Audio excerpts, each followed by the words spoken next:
Right, hello! Welcome to the preview for Hull City versus Fulham at Craven Cottage.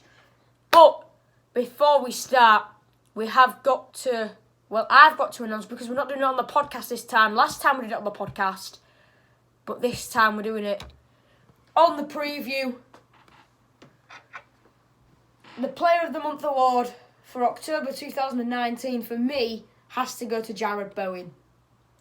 So Bowen, welcome to the winners board, my mate. I mean, he does deserve it, doesn't he?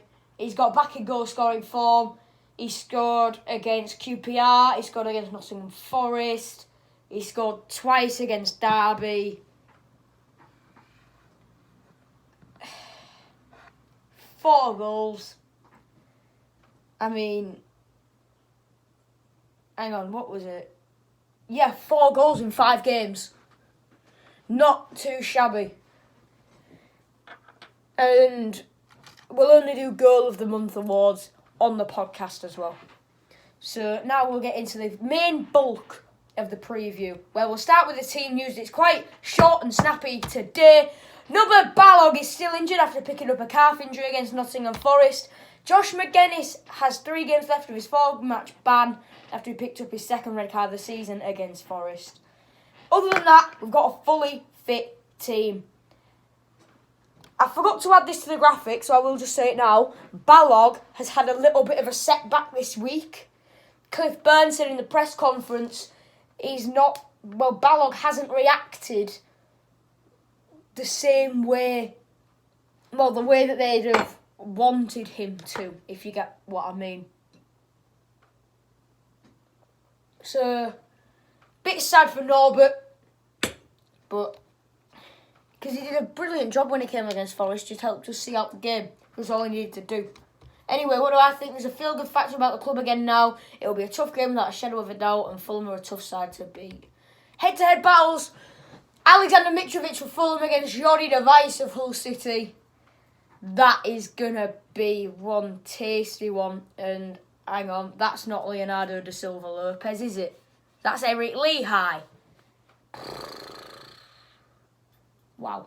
Right, I'll just change that. Right then, there we go. Da Silva's actually there now. Mitrovic and Kearney against Device and da Silva. That will be a hard battle. That will be one hard battle. But Jordi's big enough to continue. I'm not sure if I spelled Alexander right. I've probably spelled it wrong. But you know what, who cares? Club news then. Billy Chadwick and David Robson, 2 academy players, have gone on a 1-month loan to Gainsborough Trinity. And another bit of club news. Last night, an open letter from Vice Chairman Ehab Alam was released. You can see him there putting his hand on the mural. I'm going to take you through it now, just with the key bits. So, Ehab said, "We hope to have a new pricing structure agreed in the next 2 weeks, as this won't be ready in time for the West Brom game, and there is interest of keeping the momentum going. We would like to offer half-price match tickets for that game to all the supporters that purchased tickets for last Saturday's home game against Derby County. It means that once again there is the opportunity to watch Sky Bet Championship football for as little as £13.50 for adults and £4.50 for concessions. I appreciate the tickets for the West Brom fixture have already been on sale for some time, so if you've already bought yours, you can claim back the difference of the price you've paid. We will release information on how to do that via the club's channels." So, what Ehab's saying there is there's a new pricing structure in place for tickets to hope to get more fans in.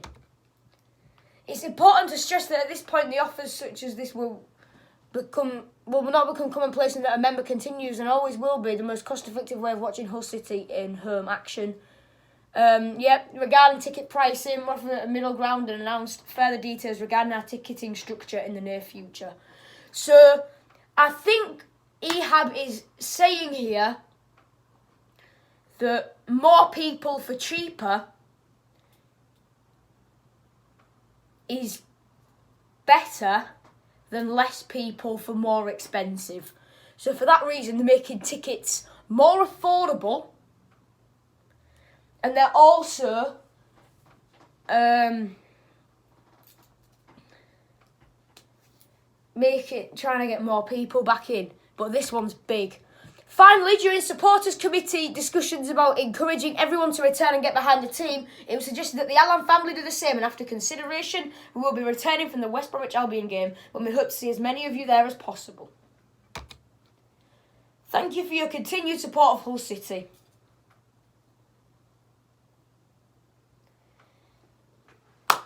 In my opinion, Ehab is making all of the right steps here.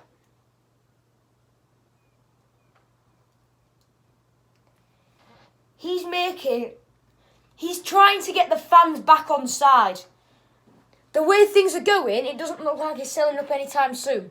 But he's doing all the right things, putting on the half-term events for us kids. He's making all the right steps. And he's really showing that he does still care about the club. He still probably won't put the funds in. We'll see that in the transfer windows. But he's trying to make all the right steps for while he and his dad are still owning this club, that the fans can enjoy watching Hull City. And now, obviously, he's never going to right all the wrongs that he's made. Not at all. The fans will never forgive him for everything that he's done. But he's trying, and he is trying, to make this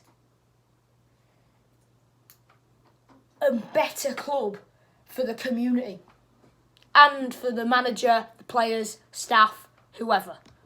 Anyway, back to my predicted team now, away from all that soppy rubbish. George Long in goal with the back four of Eric Lee High, Johnny Device, Reece Burke, and you've had a little teaser of it in the head-to-head battles. I've got photos of some of the newer players now.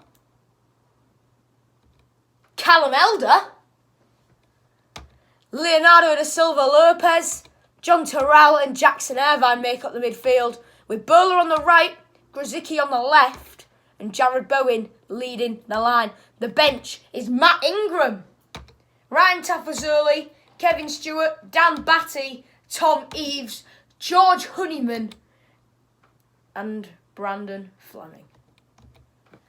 That's the team in full. Predicted score then. Oh, get off with that rubbish. 2-1 to the Tigers.